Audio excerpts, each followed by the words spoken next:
hire. That is a must, okay? There's a foundations course that needs to be completed within 18 months. This is all inspectors. And there's many certifications which you all know about, which most can be done online, but they have to be completed within your first year after hire.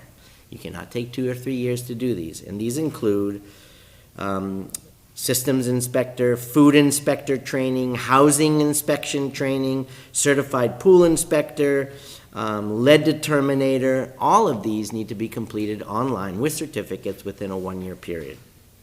So that's great. That is something that we need to have a rigorous training program for our new hires so they become up to speed on the ins and outs of inspecting our food establishments and our housing and enforcing our housing code. And we need to see that happen. The reason I need to put a stop to the appointing agents to the board is because this statute also addresses who is eligible to become an agent to the Board of Health. And so this is much more rigid than just coming on as an inspector. All agents and management positions in the Board of Health, in the ISD or Health Department, need to be registered sanitarians, or they need to be equivalent eligible. You can't have somebody working towards becoming eligible. If you want to be an agent, you have to be a certified registered sanitarian, or you have to be basically equivalent eligible. Now, what does it mean to become equivalent eligible? To become equivalent eligible, and this applies to people that want to become or need to become agents of our board, basically what's required is an applicant or registration as a registered sanitarian must possess the following minimum education or experience: a bachelor's degree or graduate degree in sanitary science, public health, environmental health, or equivalent. Public health and environmental health defined by, and it defines what those are: a bachelor's degree or graduate degree in environmental engineering, a bachelor's degree with a minimum of 30 semester hours in basic sciences from an institution recognized as accredited by the United States Department of Education. So this doesn't preclude people that have had their education outside the country, that have some basic science background, that have a bachelor's degree. They certainly can be eligible to become a registered sanitarian. So applicants also have to have some background in 6 social science courses, some advanced math credit. So the state has changed this statute in November to make becoming an agent certainly more rigid. So we'd love to see all the inspectors become equivalent eligible to become registered sanitarians or taking the course, but you all really should be working towards that, because let me tell you, registered sanitarians in the state of Massachusetts make over $100,000 a year. And they're extremely valuable to communities that are faced with the problems that we face in Lawrence, mainly violations in housing code, food establishments that are not in compliance. So registered sanitarians are sought after individuals. But I cannot, and I can no longer, appoint willy-nilly all inspectors in our department to become agents to the board until you have some of the basic requirements to become equivalent eligible to become a registered sanitarian. So that doesn't mean you can't do your job. You can still do your job as inspectors. It doesn't have anything to do with your pay or your prospects for promotion. Inspectors continue to operate and apply sanitary code and the housing code appropriately within our community, and that's what we need. And our problem has always been that we've had high turnover of staff, inadequate support, and lack of qualified individuals. So the goal is to find a way to train our inspectors to accumulate certificates and the basic knowledge to apply these codes fairly. So we're going to put a hold on appointing agents to the board, just to keep in compliance with this new statute that was done in November.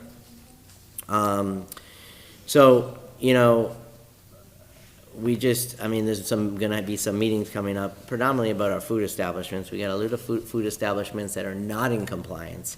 And so we need to work towards, and part of it stems from the fact that for many years, when a food establishment applies for a permit to open, there really has to be a plan review. And plan reviews never took place. And so restaurants open and they're not code compliant. They don't have the proper hood. They don't have the proper grease disposal. So that plan review is essential going forward, without question. The goal is not to just shut everybody down. That's not productive. But we have to find a way to bring our bodega and restaurant owners into compliance with education, with evening meetings, with free legal services, which we have available. And that is really essential in this community. There's a lot of talk about how many of the restaurants are not in code compliance, they're not fully licensed, they don't have safe serve certificates, and we don't want to be lackadaisical about this until we have a salmonella outbreak or hepatitis B outbreak. That would be counterproductive and really unfortunate in this community. We're a dense populated community, and the last thing we need is a communicable disease outbreak because of lack of oversight. So we're talking about, appointing agents becomes more complicated with the new state statute. I was listening to the phone. Yeah, requiring some minimal requirements. Agents specifically need to be registered sanitarians or be eligible. And eligibility requires a bachelor's degree in a certain number of courses in the sciences. So we encourage inspectors to learn, because that's going to keep you, progressing in your careers and move you towards this goal of becoming a registered sanitarian within 6 years of hire. If you can do that, your prospects for income and promotions rise significantly. So just take that as a word of advice. So anyways, I'm going to move on. But again, just because you're not an agent doesn't mean you can't perform your job just the way you were performing it before. We were doing this more as a formality, saying that you are working on behalf of applying the laws of the Board of Health. I mean, legally, we'd love everybody to be an agent, but people have to have a little bit more training and background before they become agents to the board. And that was not our decision, that was the state's decision back in November when they passed the new statute. Okay, tobacco product sales update, Caesar. It's a pretty quick one. We continue to do education at establishments to bring them up to speed on the changes that occurred to the local regulation that was adopted by this board on December 10th. We haven't done any compliance checks this past month of February. And those two establishments that were before the board last time for tobacco permit suspension, they were suspended. One establishment was suspended for 1 day and the other for 7 days. I was there on the first day of the suspension. The suspensions were carried out without any incident. So there was Del Pueblo Supermarket, or JGB, doing business as Del Pueblo Supermarket at 576 Hero Street. They were suspended for 1 day. I was there. They were fine. And also Arias Market located at 66 Parker Street. They were suspended for 7 business days. They were inspected. They had no tobacco products on the premises. As far as the other items, I might need to jump in once we discuss items related to smoking and tobacco. Okay, I'd just like to jump quickly to new business, 54 Union Street. Do we have the inspector for that case, 25001948?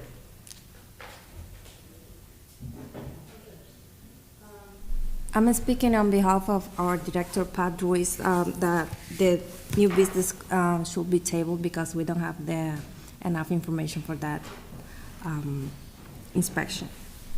Okay. Is anybody from that food establishment here? I believe the owner is 54 Union Street. What's the name of the food establishment? Caballito. Okay. Hello? State your name and address. 54 Union Street, Loren Map. Okay. Can you just give us a little background about the situation? Que nos dice un poquito sobre la situación que te encuentras con el restaurante. Sí. Sí, ok. Si quieres hablar en español no hay problema, podemos traducir. Okay.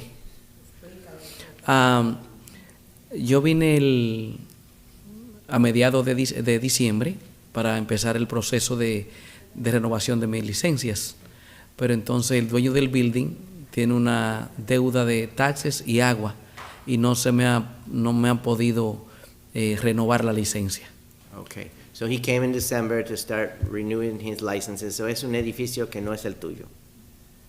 Perdón, no lo ¿El entendí. edificio no es el tuyo? No, no es mío. Ok, y por eso, por el dueño estar, todavía debe dinero de los impuestos y del agua, no te dan permiso No me dan la de licencia. operar. Okay, so because the owner of the building that he has his establishment is in arrears on his water and sewer and taxes, he is unable to get the proper licenses to operate his restaurant. Is that more or less what your understanding of the situation? Yes. Okay, okay. ¿Y ha tenido conversaciones con la ciudad y con el dueño del edificio? Sí, ¿Y él qué? me dijo que después del día 20 él lo va a pagar, pero Del 20 de este mes. 20 de este mes. Y mientras tanto, ¿qué decía la ciudad? yo pienso ir allá a donde se paga el agua y los taxes, ese departamento, para ver si hacemos un acuerdo de pago para que él vaya más suave. Okay, okay. ¿Debe mucho? 7,200 y tanto. Okay. So the owner of the building owns over $7,000 in taxes, and for this reason, him as a renter cannot acquire the proper licenses. Is that normal in the city to not give a business establishment license unless the owner of the building is up to date? Yeah, okay. Okay, vamos a continuar de escuchar de este caso en el próximo reunión del Board of Health para ver qué pasó. Okay. So, mientras tanto, el ISD te ha permitido seguir funcionando. Sí, Okay. Okay, so he's going to continue to function until we can come to a plan de pago or a payment plan for the owner of the building to try to get, is that when they enter into a payment plan, can he get his proper licenses? Yeah, also because submit some proper requirements and documentation to his food permit. Okay, okay. ¿Tiene la documentación sobre el food permit? sí, tengo todo preparado. Okay, está bien. Okay, vamos a ver. Muchísimas gracias. Gracias. Okay. Kind of jumping around here. Public comments and participation. I know there are people here that would like to comment. I believe, Stephen, was there somebody here that? Do you want to comment on the public and private? Yes.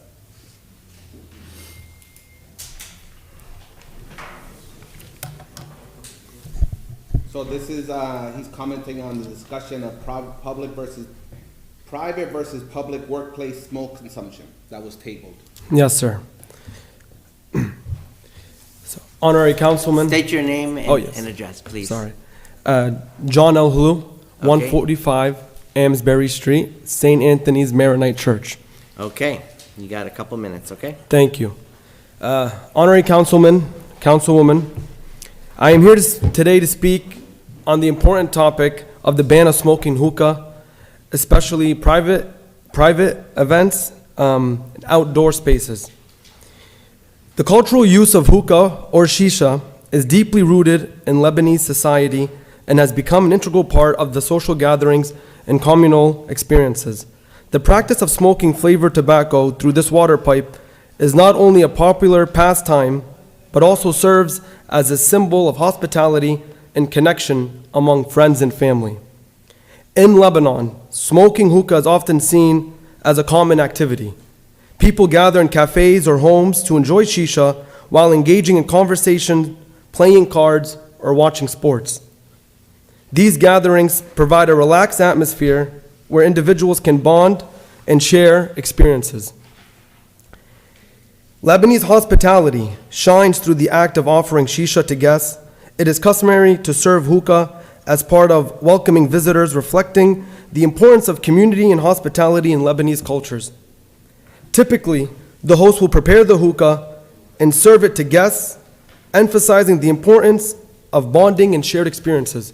Now I have memories dating back to my parents, grandparents, and even great-grandparents, may God rest their soul, seeing them smoking shisha when I was around them growing up. Excuse me. Now, I come to you as a parishioner and volunteer of St. Anthony's Maronite Church, and the main reason is we do have hookah available when we get permits, but we do have hookah. It's a vital part of our Lebanese festival, the Mahrajan, on Labor Day weekend. And it's a very common activity that we do, and it brings everybody together. It's something we all do in the private event of the Lebanese festival. In recent years, the hookah lounges have been in urban areas, often modern and stylish, catering to both young people and adults. These venues typically provide an inviting environment, combining traditional and contemporary aesthetics, making them popular spots for socializing. Now, with all due respect, if I'm not mistaken, I believe publicly and privately, people in the city of Lawrence can smoke cigarettes, cigars, and marijuana. So overall, the cultural use of hookah in Lebanon transcends the act of smoking. It encompasses the hospitality, social interaction, and community bonding. Despite the changing landscaping and modern influences, hookah remains a significant cultural artifact, symbolizing friendships and connecting in Lebanese society. In conclusion, with all due respect, this matter is culturally insensitive and borderline racism against our community that has been a part of the great city of Lawrence for over 100 years. I thank you for your time. Thank you. Well put. Well spoken. Okay, anybody else here for public participation? Okay, on that note, we are going to hand the microphone over to Stephen Gill to discuss further and explain to us the proposed changes to the local ordinance. Since I'm going to do my opinion, I'm gonna step off the chamber and go over there, and then it's.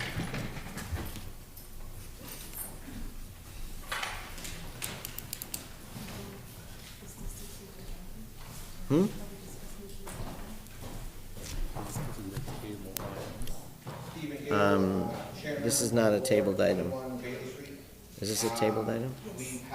Wait, I'm sorry, Stephen, give me a second. Okay, come back here. Come back here. I'll go back here. Go ahead, you have to make a motion to untable the item. Thank you, Vanessa. I appreciate that.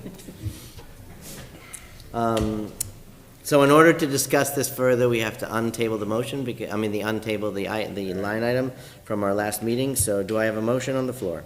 Can I motion to untable the public and private conversation? Any seconds? Okay, all in favor? Aye. Okay, motion carries. We're gonna untable the item, public and private. Stephen, you can go back up to the microphone and pretend you're a citizen. Put the hat of a citizen on, that's what I'm saying. He has two hats, board member, citizen. Hello, how are you doing? Stephen Gill, 21 Bailey Street. These proposed changes to existing local ordinances define public versus private establishments in accordance to state law. There are many definitions in here, but there is not a definition in regards to establishment. VI the Oxford Dictionary, that is the most common, establishment is referred to a business organization, public institution, or household.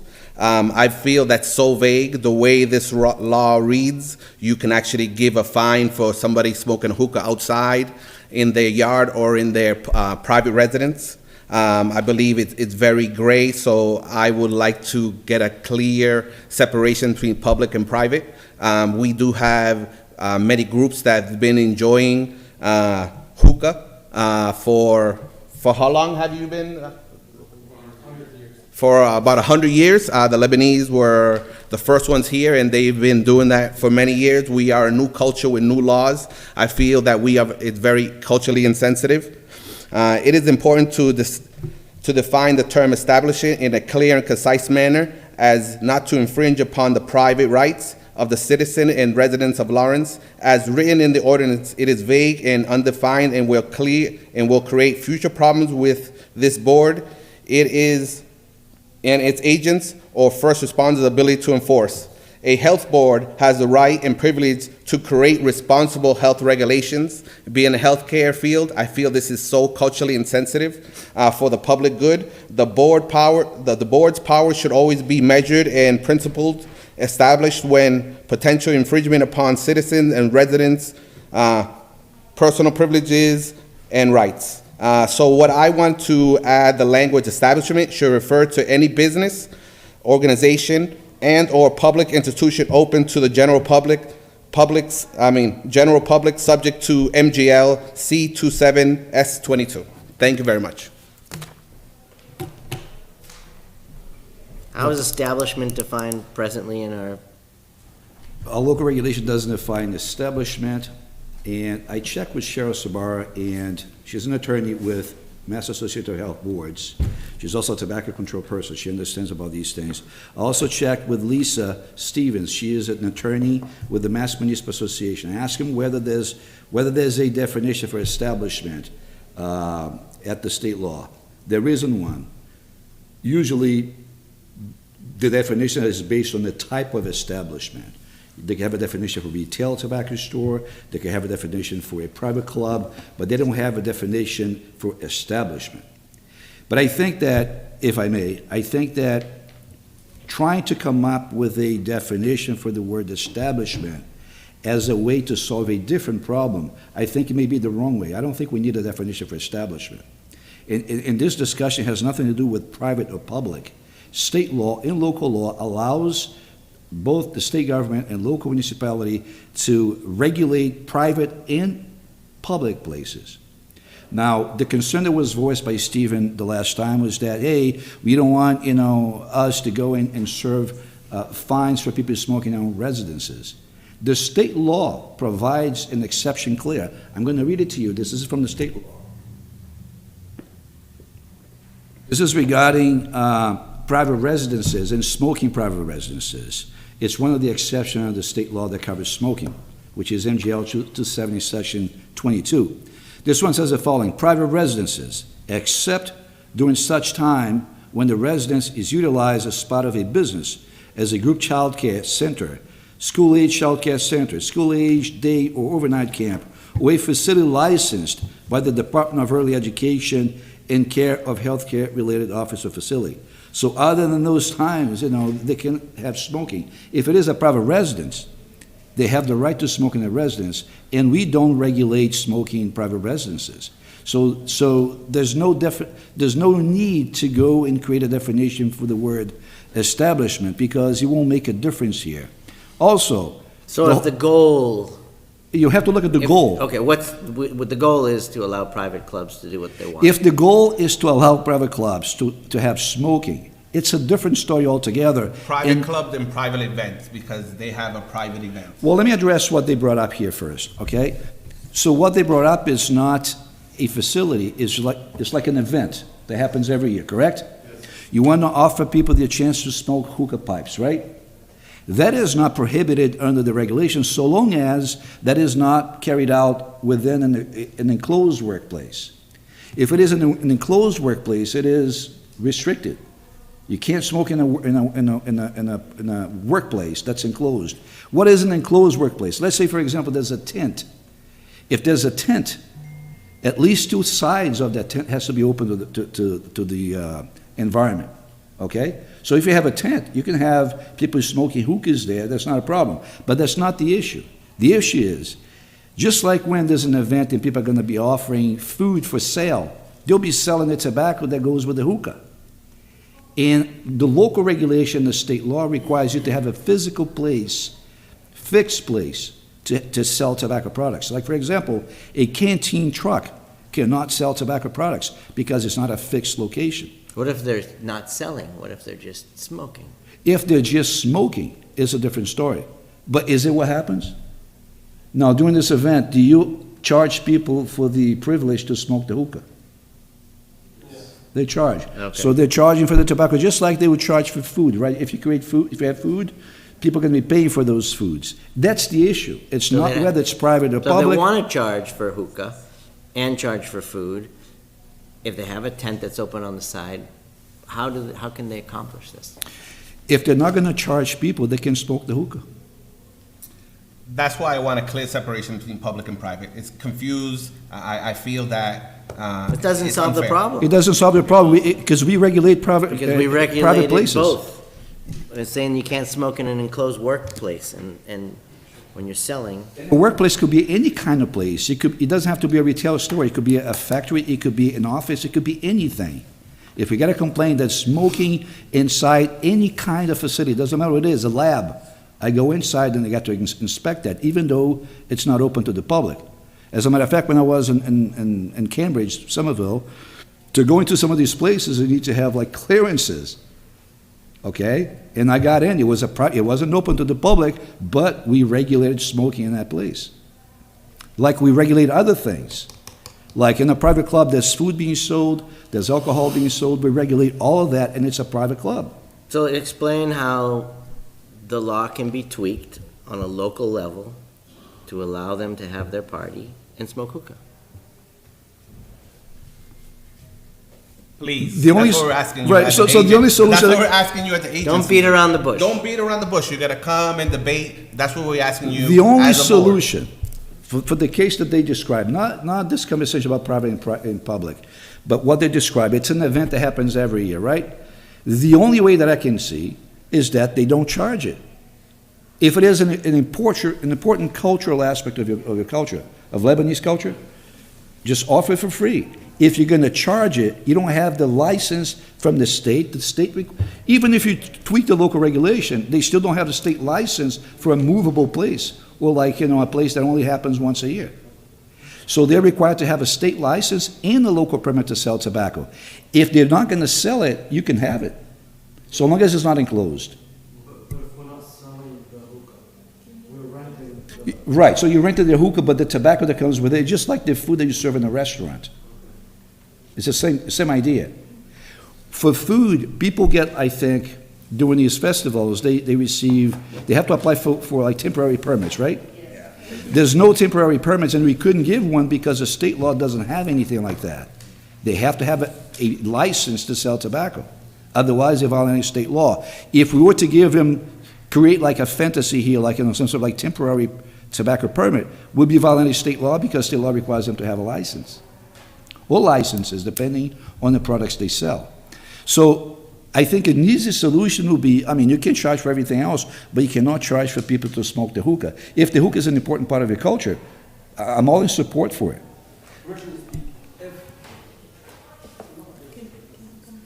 Yep. Could you come to the podium, sir? If it is important to our culture, the hookah and smoking it, but it is also like the food that we serve, the tabbouleh, the hummus, etc., the baba ganoush. That's all part of our culture. We do charge for that. There is an additional cost for that. Now, for smoking, it is also part of our revenue source. It does attract an audience. We do get cultural people coming in. They purchase the hookah, rent the hookah with the tobacco. They get the Lebanese food. We serve Lebanese drinks. So we to understand what's the difference if we're charging it or if it's for free. How is that stopping the law privately? Because for you to charge for something, you have to have a license for it, and you don't. Now, another possibility, it just occurred to me, is that you have your customers or your patrons bring their tobacco. You can rent the hookah without the tobacco. They put the tobacco themselves, and they smoke in a place that's not enclosed. So this way, you're not selling the tobacco, for which you don't have a permanent license. You're not violating smoking in workplaces because the place is not enclosed. If you have a tent that has covering on all sides, it's an enclosed place. Can they rent the hookah and provide the tobacco for free? Yeah. Yeah. There you go. But have it, So that's basically what we're. okay. Even the customer, they can bring their own tobacco as well. You don't have to provide it to them. Right, They can a bring test. it. So we could still rent the hookah, Exactly. the That's physical, what I'm the saying. hookah. Bring the It all tobacco sounds and silly, you right? rent the hookah. But My yeah. advice, if I may, my advice is, instead of you offering the rent of the hookah and give the tobacco, which is gonna be, is a thin line for us, if I have to do, if somebody calls and complain, I'll have a difficulty knowing whether you charge you for that tobacco or not. Instead, like Dr. Primatari is saying, if you allow people to bring that tobacco, you rent the hookah pipe, you have no tobacco on the premises, they bring that tobacco, you rent out the pipe, you're not in violation so long as the place is not enclosed. Okay, could groups of people, if one person comes, I'm just wanting to understand for our, trying to respect our, the city of Lawrence. Could a person bring, if one person brought it, he's a group of people with 5, he could give them tobacco or no? We're just long as renting, he's not we're just charged, you renting can it. share the Yeah, tobacco. Yeah. Share the tobacco. And I'll Clear be more than away. happy to sit down with you guys and go over. It's a social event, we don't regulate the We're not the ins really, and outs this of that. this happens once a year. This is not going to be a concern. We want you to exercise your culture with freedom and happiness. And But you understand the difference. If you have the tobacco there, it's hard for, if I get a complaint, it's hard for me to tell whether you're charging for the tobacco or if the price is already embedded in the renting of the hookah. Okay, Have your state patrons your bring the name, tobacco. please. Father Edgard, St. Great. Anthony Church, 145 Amesbury Street. So I have two things to add to all this conversation. First, the tobacco is all donated for the church. So we have someone who donates this tobacco. So we're not selling the tobacco. So we're just renting the hookah, and we're offering the tobacco for everyone, for free. That's first. And if that's the resolution for this issue, how can we take it in writing? So during our festival, we have proof that we're not doing something wrong. Thank you. I don't feel comfortable putting anything in writing, but we don't have to, so long as you're in compliance. My advice is, if somebody gives you the tobacco, have your patrons bring the tobacco, because if you have the tobacco, it's a hard thing to decide. How do I know you're not charging for the tobacco? You'll find a way, and don't worry. We're not You're trying not to gonna say, be- we're not trying to say no to you, just saying, hey, no, this is what the law says, this is how you can get around it. But the way you want to get around it is going to create problems for you, because if somebody complains and I have to go there, if I make the judgment call on the spot that you are selling the tobacco, you're in trouble. If you have your patrons bring the tobacco, you're clear. Okay. Can I make a question? I know the event, I have been there, it's a beautiful event. They keep it really organized and the food really neat, and they comply with Just to all be the- clear, this is an outdoor space. Yeah, okay. Yeah, I have been there, I saw everything in there. They're really organized, they keep everything in place.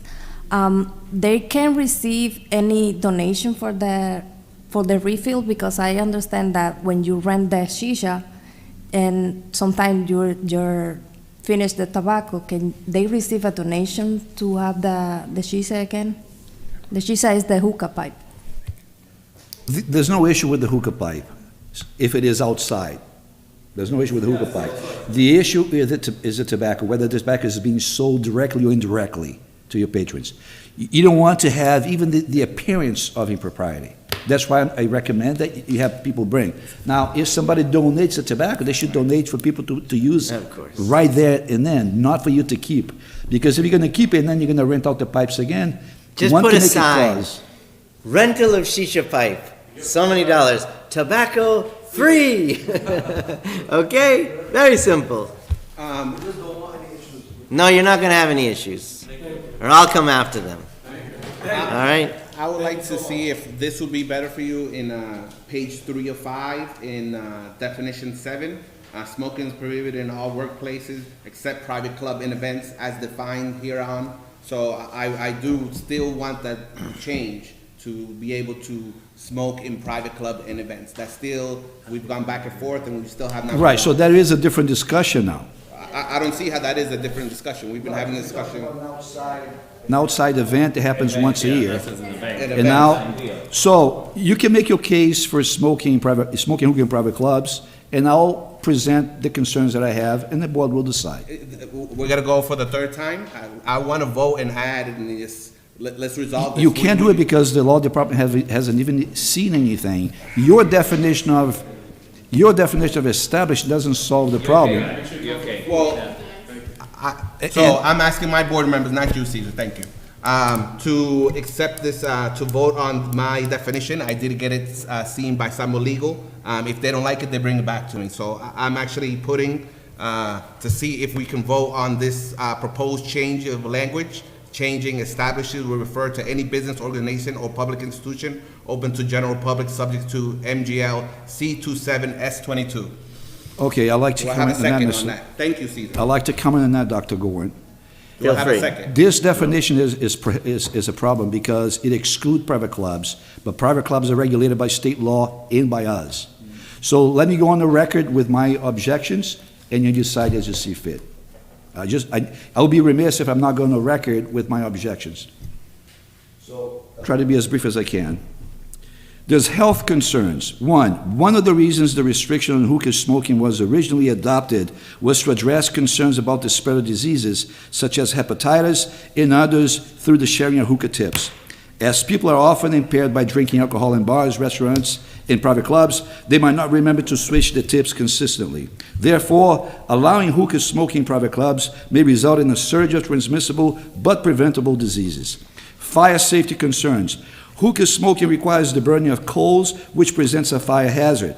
A few years ago, we conducted several hookah night inspections at Lawrence bars and restaurants. As a matter of fact, Pat was part of that task force, as members of a task force comprised of Inspectional Services Department, the Tobacco Control Program, the Fire Department. We found several instances in which hookah smoking caused burnt surfaces that could have resulted in severe fires had we not intervened. These situations were well documented by the Fire Department, and several places were fined as well. Enforcement concerns. Most hookah tobacco products are flavored, and the sale of even the mere presence of flavored tobacco or tobacco product flavor enhancers violates state and local regulations. Even if non-flavored tobacco is available, it creates enforcement issues because we do not have the means to test the tobacco used to ensure that it has not been mixed with tobacco flavor enhancers. Now what they're doing is they may call this as a tobacco, non-flavored tobacco, but they sell a little flavor compound on the side that can easily be mixed. That's what they're doing right now. Number 4, another concern is related to my own safety. Private clubs and their membership tend to be overprotective of their establishments.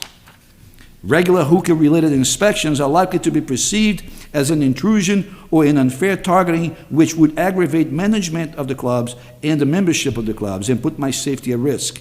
I've been threatened before. I've been doing this for a long time, so I know in what situations those threats come about. Unintended consequences concern.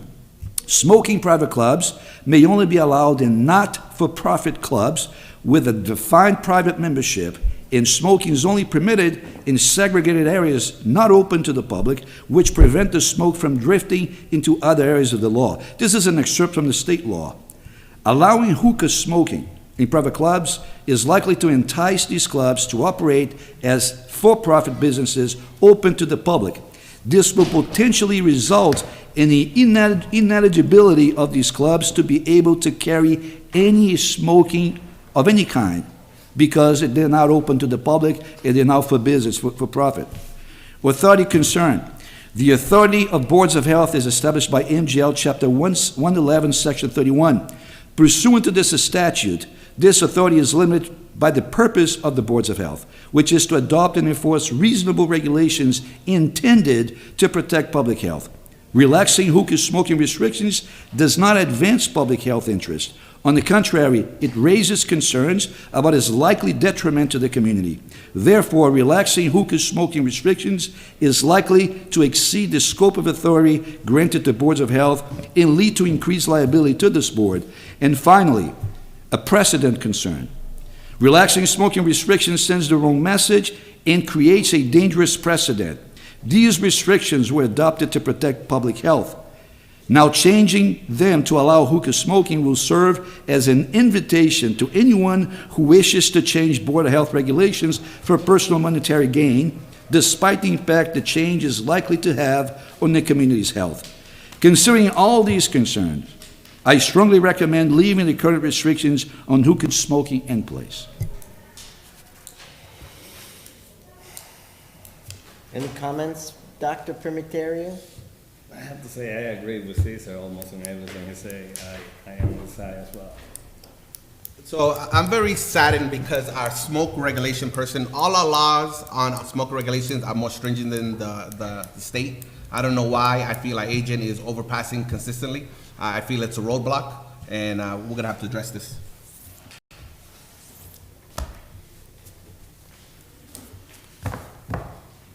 I mean, honestly, I strongly feel that, you know, we've come so far in restricting smoking in the community. I find hookah disgusting, personally. I think it really does not provide any benefit to our community.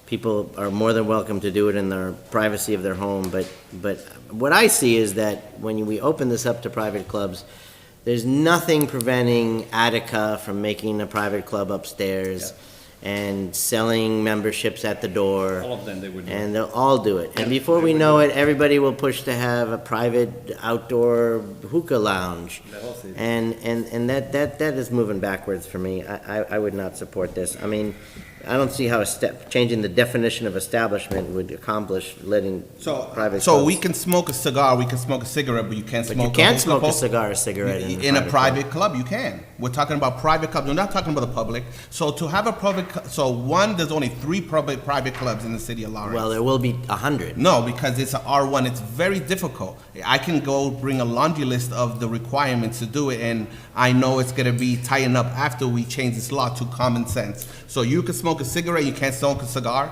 It's ridiculous that we are demonizing the vehicle that we're smoking. Public clubs are not gonna be into it. That disaster that we had in the city prior, that everybody was smoking hookah, was ridiculous, and I don't want that. But I believe in choice. I believe that if you can smoke a cigarette, you smoke a cigar, you should be able to smoke the same tobacco out of a pipe. What private club is allowed to smoke cigars or cigarettes? All private clubs. All private clubs. If they meet a certain criteria, which is not an easy one, and a lot of them don't meet all of them, they can allow smoking. So I'm gonna summarize because it's more involved. It has to be a member zone of the club. No member of the public can enter at any time unaccompanied by a member. That member has to sign that person in. Where the smoking. Can anybody become a member at the door with a $5 fee if they want to do that? A lot of these clubs do that, so it's one of those things. Are you, are you a part of private clubs here in the city of Lawrence, Caesar? I'm not, but I. So you comment a lot about stuff that you have no idea. I've inspected all of Okay, how long ago, sir? a long time. Okay, thank you very much. Dr. My advice is take a vote, take a vote. About establishment? No, take a vote about whether to. He wants to change the definition of establishment. That definition is a problem. Oh, I want to allow private clubs I to, have one definition of establishment, he's not gonna like that one, but this one is, it could, Well, how would this definition of establishment affect? well, this one basically exclude private clubs, so we couldn't do anything in private clubs, but we regulate them. The food that they sell is regulated by the Board of Health. The alcohol they sell is regulated by the city as well. And we regulate How would that that. change? What's that? How would that change? It'll change because now we can go and enforce the smoking regulations in a private club. The state law expects us to enforce it. If you read chapter 270, section 22, it says boards of health are the enforcing agents of that state law. The state law says we regulate and impose restrictions on private clubs. He wants to remove those restrictions. That's a problem. yeah, I want common sense. That's what I want. So where are we? I still do feel strongly that we should be able to smoke tobacco from any vehicle we want to, because this is an issue of tobacco. It shouldn't matter the vehicle that you consume the tobacco. Yeah, this is important health. What is the language that allow, in the regulations that allow private clubs to smoke tobacco? It's an exception under state law. There's several exceptions under the state law. One of them is for private clubs. First of all, it has to be a not-for-profit business, organized to be charitable. A lot of these places that claim to be, like, for example, So many of them that allow smoking really, by law, shouldn't be allowed in smoking. well, if they can meet all the criteria, they could. But the thing is, if they can't, they have to be So smoke-free. if they meet all the criteria, if they're smoking cigarettes and cigars, what in the regulation doesn't allow them to smoke hookah? Because our local regulation says they can't smoke hookah for the reasons that I stated here. At that time, this board, and I think Stephen was part of the board at that time, you guys voted to pass it because it was a way to prevent transmissible diseases like hepatitis. I was taken off the board, so that's why I feel so passionate about this. This is why I was taken off the board several years ago. I think this would be a mistake if you decide to go that route, but it's the board decides. You may take a vote if you want. If you want to allow hookah smoking private clubs. If you do that, in my view, you're going backwards, like you said, Dr. Gorin, and I think this would be an enforcement problem. I won't be able to enforce anything. So can I put a motion to allow private clubs to smoke hookah in the city of Lawrence? Do I have a second? This is common sense legislation. I have concerns. Me too. And definitely, I don't want to see that happen. It's like Dr. Gon said before, I know it's like going back, everything we have done, trying to get the city, organized and all the regulation, now we're gonna just go backwards. And I can see the whole clubs on the city trying to do whatever they have to do to get, a hookah club, and it's gonna be backwards. To challenge that, are you familiar the roadblocks it is to actually have a private club, and there's only 3 in the city? And as I'm familiar, real estate is very scarce here. So I don't see another place in the R1 being able to open an establishment. I feel, being in the medical field, it is culturally insensitive what we're doing. There's nothing to do with cultural insensitivity. It has to do with safety and health. Yeah, that's what we hear. Safety and health, but you can smoke a cigarette, but you can't smoke a cigar. That makes no sense. Yeah, but people, they are not sharing the tips and, all the diseases that can be transmitted. We have by using so other they things. don't share cigarettes, they don't share cigars, sir? I want to apologize. I may suggest table the item because we run out of time. Okay, we'll put it on the agenda for the next Board of Health meeting. Can I have a motion to adjourn?